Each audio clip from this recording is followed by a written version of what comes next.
Hello, this is NanoBurger once again, and we're here with part 2 of our video on the venerable Special Moments camera. I've been working with a sample of this camera for a little while and came up with some modifications, and they look something like this. This is the big reveal here. I'd like to take you through some of the modifications that I made here. First and most obvious is the color. One thing I really couldn't stand about the Special Moments camera was just how shiny and plasticky and smooth it is. Typical of mold injection type construction. So I simply took some sandpaper, sanded down the outside, just to give it a little tooth, and spray painted it. The paint I had on hand was green, so here it is, it's green now.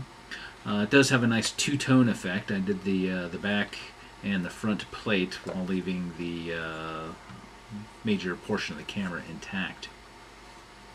A couple of the other features, if you look right on the front here, you'll see this strange piece of metal. And if you look closely, I have two magnets glued on here. What we're going to do is to open up the camera so you can actually see what's happening with the shutter. We'll take a flashlight and put it in back here. Okay, so you'll notice if you take the washer here and you pull it up, you'll see that the shutter opens up, and you can close it back down by letting go of the washer. It puts a little slack in there. If you want to keep the shutter open a long time, you can open it up and attach it to the other magnet. That's what we in the camera industry call a bulb function. It'll be there as long as you open it up and say you want to make a really long exposure of something like star trails or headlights streaking and stuff like that. So that is one of the modifications that I put in here. One of the others is on the side. I have a similar thing going here. It's another piece of metal, and I put a magnet there to kind of hold the metal in place and slack. Normally if you press the button and it's not cocked, you can press the button all day and nothing will happen. However, if you want to take a double exposure of something, you can use this to recock the shutter. So you do it, pull very slightly, and then you can fire the shutter, and you can do that as long as you like without winding the film. That will give you several exposures on one piece of film, and if you want to do some sort of ghost effect or something along those lines. Okay, those are the two major exposure system modifications I did. The bulb feature really doesn't matter too much unless you have a tripod socket. What we did here is we just epoxied a nut onto the body of the camera.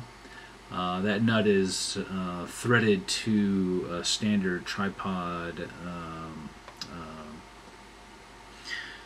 bushing there, and as you can see, if you take the original camera, we just used up a little of the extra space and we put the tripod socket in, and it works pretty easily. You simply get a tripod. Here's a little dollar store tripod. I thought that was pretty apt. Screw it on, make sure it's snug, and there you have a camera on a tripod ready for your long exposures. That now that you have bulb, you're good to go with. Okay, one of the things I wanted to fix, well, we have the hot shoe here. I wanted to figure out why it wasn't working. I thought it was the original placement of the electrodes here.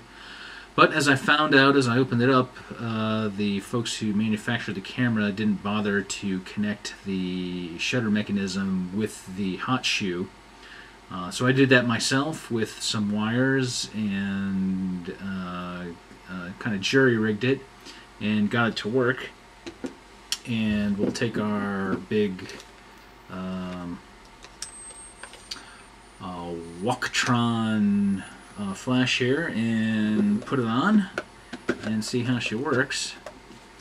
Okay, we've got the flash on here. I will cock the shutter using my special shutter cocking mechanism and fire the shutter. As you can see, the flash works perfectly fine now, so you can actually use it in the dark or in low light situations.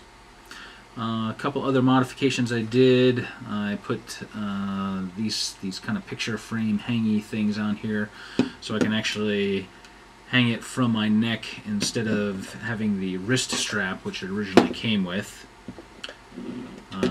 which I never found all that useful, as you can see here. Anyway, and finally, the one thing I wanted to do is have a variable aperture. I've worked with a lot of cameras in the past. Unfortunately, this one was a little bit more difficult than I expected. What I did was, to the aperture that was inside there, about f8, I took that out and ground it down so the entire lens is now taking the picture instead of a small part of the lens. Since this lens is a single element meniscus lens, at full aperture the picture is very, very soft, introduces a lot of chroma to the image, which is nice for portrait photography, so you want to soften up things and make sure the flaws are kind of washed out. I finally, the way I did put a variable aperture is to make Waterhouse stops. These are made from closed cell foam, and I just took a hole punch and punched a hole in the middle of it. This one right here is about the size of the original hole that was in the camera, so when I want to use the camera as normal, I'll stick that in the lens area, and it'll be stopped down to about f8. And I actually made a few others, some with bigger holes, some with smaller holes, to go through any of the light conditions. So this one will be probably in here most of the time. However, if it's real sunny out, I can use a very small one, or if it's not so sunny out, I can use a larger one, or just use the entire lens. Well, the final thing I want to show you here is on the top here, we drilled a hole through here. I was going to put a bushing in there, but I found that the plastic holds the threads pretty well. This is our cable release hole. So, for those of you who don't know what a cable release is, it's something you usually use on a tripod when you're trying to minimize vibrations. It's simply something that you push, and a metal rod comes out of here.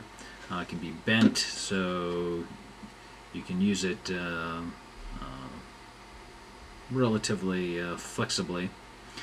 Here we have the hole, and we simply screw that baby in. And when you want to take your picture, hopefully on your tripod, to minimize vibration, you just do that and click, make the exposure. So these are some of the modifications I made to the Special Moments camera to make the special moments that you have with the Special Moment camera even more special. The only thing I'm missing here is the strap, which I had an extra one laying around. And this right here is a small package, actually belonged to my Nimslo camera. The strap goes through there, and here's where I'll store my extra Waterhouse stops to have a variable aperture camera. Thank you, and if you want to know how to do any of these modifications, just look on the Instructables page and search for Dollar Store Camera. Thanks a lot.